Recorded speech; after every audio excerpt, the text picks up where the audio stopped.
a proper information loop between the Mughal administrators, between the Mughal empire and the neighboring countries or the neighboring kingdoms or the regional kingdoms. This loop tells us that how connection, communication, it acts as an infrastructure, and it is so important for an empire, for a country. Hello everyone. We are discussing about a very big, about a very vast, about a very important empire, that is Mughal Empire.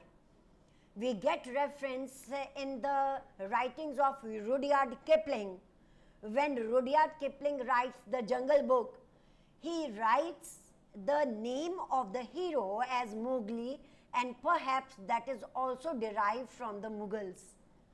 So this was a fact.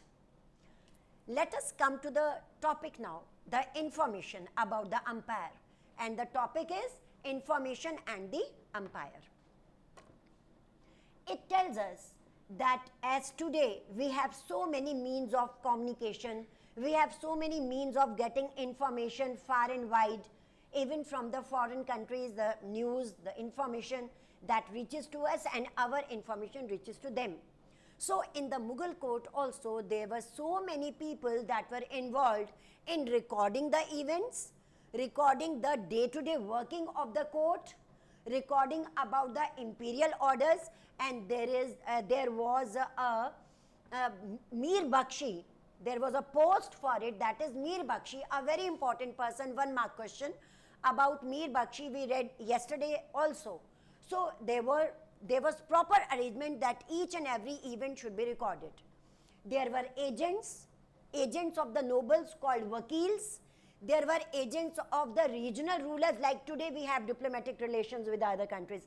Today we have envoys, or you can say ambassadors in one country, the ambassadors of the other countries. So although this elaborate system was not there, but even then they did it, and it was the way that all the people, they were connected together, and this counts a lot for an empire to be maintained properly. News from exalted court, about which I told you yesterday. News from the exalted court means akhbarat, that is akhbarat. This Mawla, that was a title given to that written record. Akhbarat, that is the newspaper. So these were prepared, and records were prepared. We are studying about chronicles. So all these events were prepared according to the date, according to the time. And the date is referred as Pahar, P-A-H-A-R. 1 mark question. It is noted as Pahar. So this recorded akhbarat, or the recorded material, it included the attendance in the court, the health of the people in the court, the diplomatic relations between the king and the others. Then it was also recorded that how many presents have come, which presents has come from whom. So even the record of the presents, the record of the grants, the record of who came to the court and why, all this was kept as information, and this information was carried from one place to another. There were certain people, they were, yesterday also I told you, they were in Persian word, you have to learn the Persian words also. It was Qasid, Q-A-S-I-D, or I told you Patmar. They used to carry these informations, and for that there were bamboo staircases, there were bamboo containers, beautifully made, and in that the information was kept. Patmar, they used to go far and wide, traveling for many days. They used to go to the neighboring countries or the neighboring areas. In the neighboring area, on the border, there was another messenger, and the message was given to him. Then he used to bring the message from his king. Message was again given to the Patmar, and he used to come back with the message. So this was a well knitted an information loop or connection loop between the empire and the other kingdoms. This made the Mughal Empire, again a splendorous, a grandeur, and a splendid empire about which we are talking of. So it counted a lot about the information and all. Then we come to the provincial or the kingdom, that is the first position was given to the emperor, the king.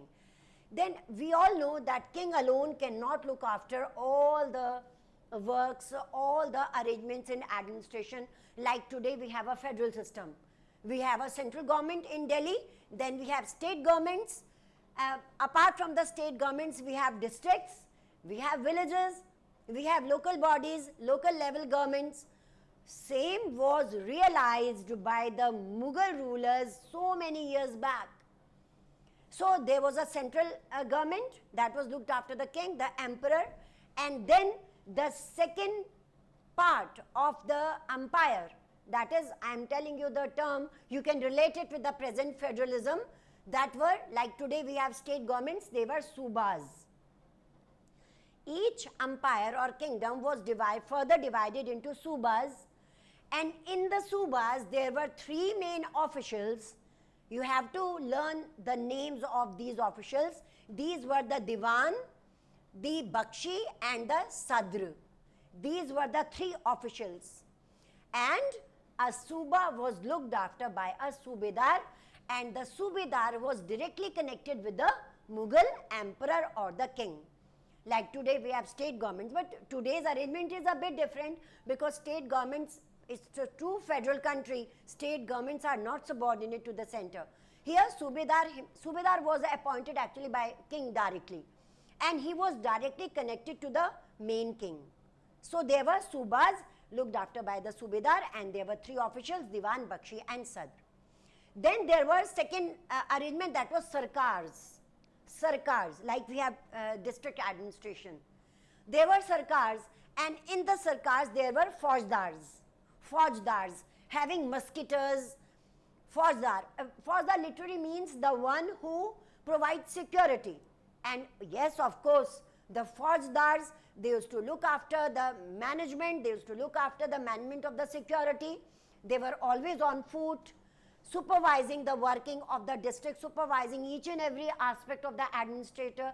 They had with them the musketeers, and further they also had the clerks, the other people who wanted for a good administration, so they could be appointed by them.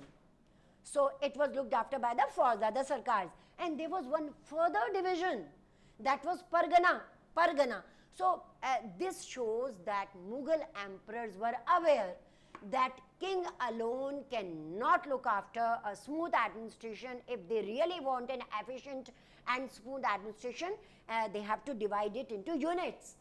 And these units proved to be very fruitful to all the Mughal emperors, particularly Akbar and his successors.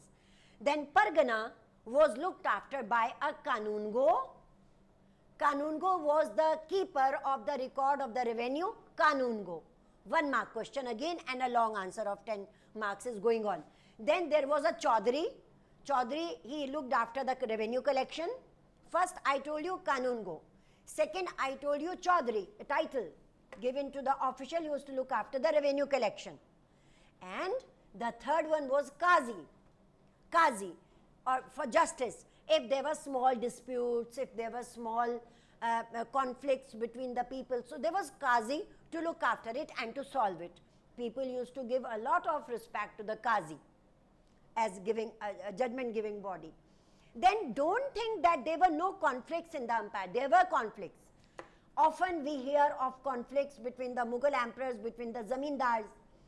As and when the emperor or any administrator, he tried to undermine the power of the zamindars, undermine the power of the so-called landlords and the owners of the land. There was conflict between them. So often we hear conflicts between them. Sometime when revenue was raised, when zamindars were asked to pay more to the British official, to the British emperor, then there were conflicts between them. So we hear of these conflicts also. So there was a post of Qazi to solve. If there are small disputes, then they were looked after by the Qazi. So this was about how the Mughal emperors, they divided their administrative work into different units. However, the upper hand was of the king and his nobles. Nobles were also very powerful, and they used to look after the whole administration, the units, and they all were answerable to the king. They all were answerable to the king and his nobles. Up the corps of the officials, about which we have read in the previous lecture also. Now, students, there is one more short topic that is not very important, but you must know, and you can write it in between when you get a long answer, that certain titles that were assumed, that were obtained, that were obtained by the Mughal emperors, like Shahanshah. Shahanshah literally means that king of the kings. Then Shah Jahan, the king of the world, Shah Jahan. So these titles, Shah Jahan, Jahangir, and I told you Shahanshah, these were the titles that were obtained by the Mughal emperors to show their worth. It was a matter of prestige, it was a matter of power for them. Now we will talk about Kandahar and Kabul, Afghanistan, Hindu Kush. Actually, Kandahar was a bone that connected, that is a greed, a bone that was connected the Mughals and the Safavids.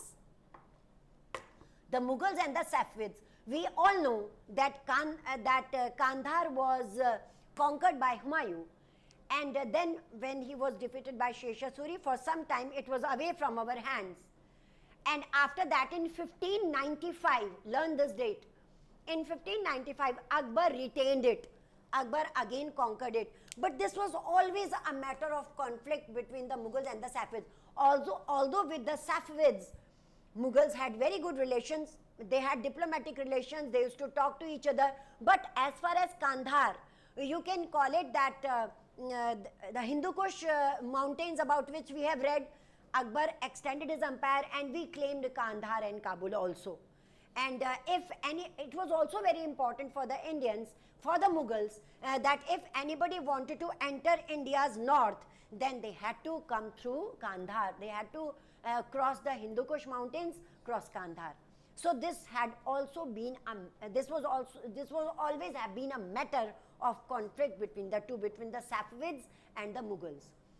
We will read about it in tomorrow's lecture. Till then, you prepare all these notes. We are doing a very important chapter, various scoring and maximum questions you get from this chapter in the board examination. So prepare these notes. We will meet again tomorrow with great energy and enthusiasm, with new topics of Kandahar and Kabul, and something new to tell you about the Ottomans, about the Ottoman Empire, about the pilgrimage, and about Makkah and Medina. So till then, it is a very goodbye from me.